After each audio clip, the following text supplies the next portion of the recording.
श्री शिवाय नमस्तुभ्यम। हर हर महादेव भक्तों। जैसे कि पंडित जी से किसी ने पूछा कि सूर्य भगवान को अर्घ कैसे देना चाहिए। किसी पत्र में आया, प्रश्न किया कि सूर्य भगवान को अर्घ कैसे देना चाहिए। तो पंडित जी ने इस पर बहुत अच्छी बात बताई है। एक बार आप लोग जरूर सुने कि सूर्य भगवान को आपको अर्घ कैसे देना है और किस पात्र से देना है, क्या क्या डाल के सूर्य भगवान को जल चढ़ाना है। इन सभी चीज़ों के बारे में मैं बात करूंगी, आप लोगों को बताऊंगी, जो पंडित जी गुरुजी प्रदीप मिश्रा जी द्वारा बताया गया है। एक बार आप लोग जरूर सुने कि सूर्य भगवान को जल कैसे चढ़ाते। कहीं आप लोग भी तो ऐसे जल नहीं चढ़ाते हो, ये गलती तो नहीं करते हो सूर्य भगवान को चढ़ाते समय जल।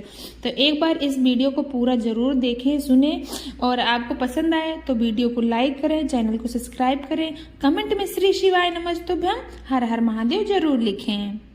प्रश्न में ये पूछा गया कि अगर हम सूर्य भगवान को जल चढ़ाते हैं और उसकी छींटे मेरे ऊपर गिरती है तो क्या दोष है।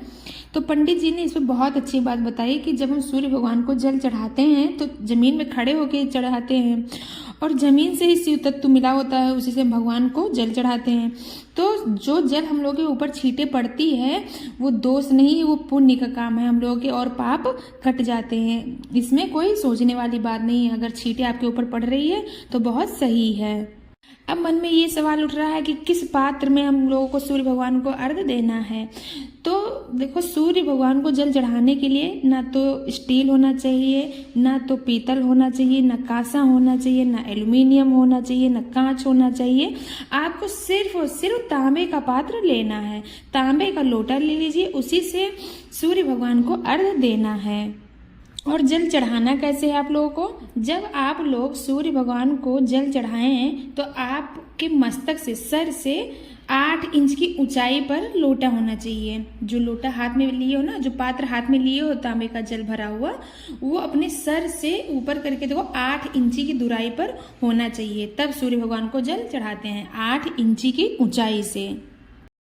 और जल चढ़ाना कैसे है, किस रोगों में ज़्यादा फायदा होता है। मान लो आपको कोई गठान है, लीवर में, किडनी में कोई परेशानी है, तो आपको जब सूर्य भगवान को जल चढ़ाना है तो जो धार है ना, सूर्य भगवान के सामने से और आपके गांठ के बराबर में होना चाहिए, ताकि सूर्य भगवान का किरण उस जल को क्रॉस करके आपके गांठ पर पड़े। इस तरह अगर आप जल चढ़ाते हो कि मतलब सूर्य भगवान को जल चढ़ाओ और उस सूर्य भगवान का प्रकाश उस जल की धारा से लेकर आपके गठान पर, जहाँ गांठ हो, लीवर में है, उस पर पड़े तो बहुत जल्दी वो ठीक हो जाएगा। मात्र 15 दिन लगातार ऐसे जल चढ़ा के देख लो, एक से एक डॉक्टर फेल हो जाएंगे। पंडित जी गुरुजी प्रदीप मिश्रा जी ने ये बहुत ही अच्छा उपाय बताया है। एक बात का आप लोगों को और विशेष ध्यान देना है, ये आप लोग जरूर ध्यान देना। जब आप लोग सूर्य भगवान को जल चढ़ाएं तो आपके पाँव की एड़ी उठी नहीं होनी चाहिए। दोनों पैर के एड़ी जमीन में छुए होने चाहिए, उठी नहीं होनी चाहिए। तब आप सूर्य भगवान को जल चढ़ाएं। क्या करना है, आपका दोनों पाँव जमीन से टच हो, छुआ हो, और जो लोटा है, जल का पात्र है, वो आपके मस्तक से 8 इंच की ऊंचाई पर हो। फिर आप सूर्य भगवान को जल चढ़ाएं और जो वो जल गिरे नीचे, उस किरण में, उस जल की धारा में सूर्य भगवान की दर्शन हो। सूर्य भगवान का उस किरण में, उस जल की धारा में सूर्य भगवान का दर्शन हो। ऐसे अगर आप जल चढ़ाओगे तो आपकी मनोकामना बहुत शीघ्र पूर्ण हो जाएंगे।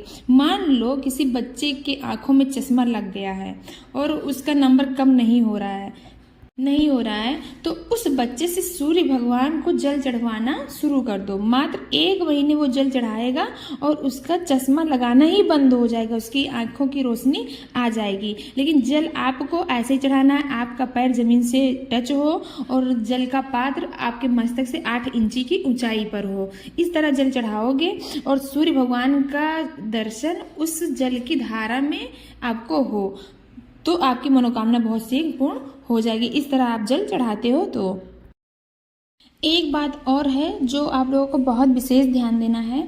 आपको जल चढ़ाना कैसे, किस किस चीज़ से चढ़ाना है। ये तो पता हो गया कि जल कैसे चढ़ाना है, पैर को कैसे रखना है, जल की कितनी ऊंचाई होनी चाहिए, जल की छींटे पड़े तो क्या होता है, ये सब तो पता हो गया।